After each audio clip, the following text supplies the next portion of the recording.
Shalom Bapak Ibu, Saudara yang dikasihi oleh Tuhan Yesus Kristus, senang sekali bisa bersekutu dalam persekutuan IKI 3, Pak Agus dan Ibu Antoneta. Ya. Saya angkatan 30, ya, bersama Pak Hadi, Bu Neta, Bu Kencanawati, Pak Meki. Dan saya sama-sama juga dengan Pak Agus di Tanjung Enim. Ya, kita lanjut di I3 dan anugerah Tuhan. Tuhan percayakan melayani bersama dengan YPPII yang pada akhirnya menjadi badan pengutus untuk mengutus saya melayani di Nepal kurang lebih 13 tahun.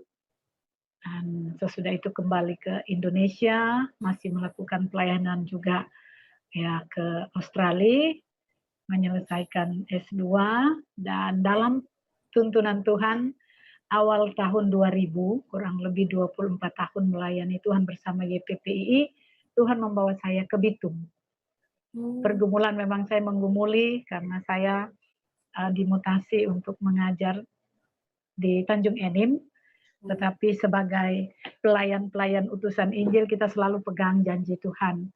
Kalau tidak ada firman Tuhan, saya tidak akan berangkat ke Tanjung Enim. Saya mengumpuli hal itu, dan firman Tuhan yang saya terima adalah membawa saya ke Bitung.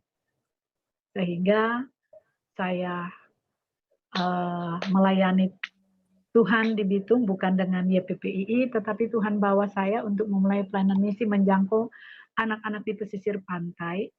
Secara ekonomi mereka mampu, tetapi secara rohani akhirnya membuat tidak ada gairah bagi orang tua untuk menopang, mendorong anaknya mencari Tuhan Yesus, apalagi untuk sekolah.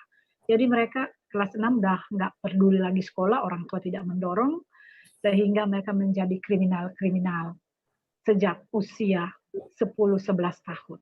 Nah, ini orang tua juga banyak yang melayani sebagai penatua, tetapi sangat menyedihkan kota Bitung ini dari sahabat-sahabat kita yang Jumat sudah lebih banyak karena tidak ada dasar yang kuat. Kenapa mereka harus jadi orang Kristen? Mengapa harus percaya Yesus? Itu yang saya lihat. Anak-anak punya kemampuan dan di sini umur 9 tahun sudah terlibat dengan ya obat-obatan, khususnya obat-obat mereka nggak bisa beli yang mahal, jadi mereka beli itu kayak apa ya, Mixagrip atau obat batuk, komik yang mereka lem ibon, terus kemudian komik mereka minum banyak. Jadi kalau mereka minum itu sudah overdosis, mereka kayak menghayal gitu. Saya tanya, saya sedikit bicara, kenapa kamu? Oh iya, kenapa ya, orang tua nggak peduli. Kadang kalau saya sudah keluar mereka nggak cari. Jadi inilah yang mendorong akhirnya mereka jadi pembunuh. Umur 9 tahun sudah mulai pakai panah wire, ya, pakai panah tapi cuma ditarik begini, jadi lempar mungkin dari jarak 20 bisa kena orang bisa mati karena pakai kuningan, ya. Inilah yang membawa saya untuk kembali ke kampung halaman. Memang pelayanan kecil dan tidak dilirik. Kami memulai dengan House of Peace, Rumah Damai, mulai mendoakan, tidak ada orang tahu, walaupun cuma 2-3 orang mendoakan 2 lorong ini. Dan sesudah saya berada 2 bulan memulai Children English Community Ministry, karena banyak juga anak-anak bapak-bapaknya orang Filipina.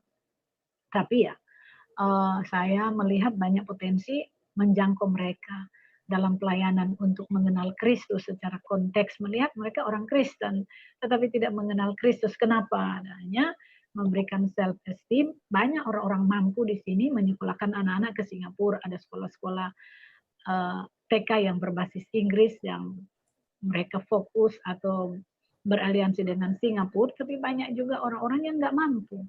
Nah, melihat itu Tuhan menaruh untuk memperlengkapi mereka dengan bahasa Inggris, karena itu menjadi mungkin pelabuhan internasional kalau mereka tidak ada skill. Nah, dengan ini Tuhan pimpin memberikan kasih Kristus melalui pengajaran bahasa Inggris untuk anak-anak ini, dan saya lihat sudah hampir setahun ini, ya puji Tuhan, perubahan akhlak dari beberapa anak-anak ini, sehingga di lorong ini sudah, ya khusus kami punya lorong atau gang ini, ya, tidak ada lagi pembunuhan. Kalau lorong sebelah mungkin tidak dilakukan di lorong sebelah, tetapi mereka lakukan ke depan. Ya, kemarin 3 minggu lalu baru mereka hampir membunuh ya seorang remaja. Jadi di sini kenakalan remaja bisa dikatakan 9 itu udah mulai tergerus. Malah 6 tahun sudah mulai diajak untuk ngelem atau ngisap komik. Misalnya harusnya cuma satu kan, satu kali minum satu saset, mereka minum satu kali itu bisa 20 saset. Mereka bisa fly, feeling like high gitu dan ringan katanya. Jadi ya inilah pelayanan saya dan saya juga membantu di STAK RRI untuk mengajar mereka. Ya, saya di sini melayani, memulai sendiri ya dengan anugerah Tuhan apa yang ada ya kita melayani apa yang ada Tuhan beri kepada kita ya itu yang kita pakai dalam pelayanan. Terima kasih, Tuhan Yesus memberkati. Puji Tuhan. Terima kasih Ibu Femi, kita sudah mendengar apa yang disampaikan oleh Ibu Femi Baware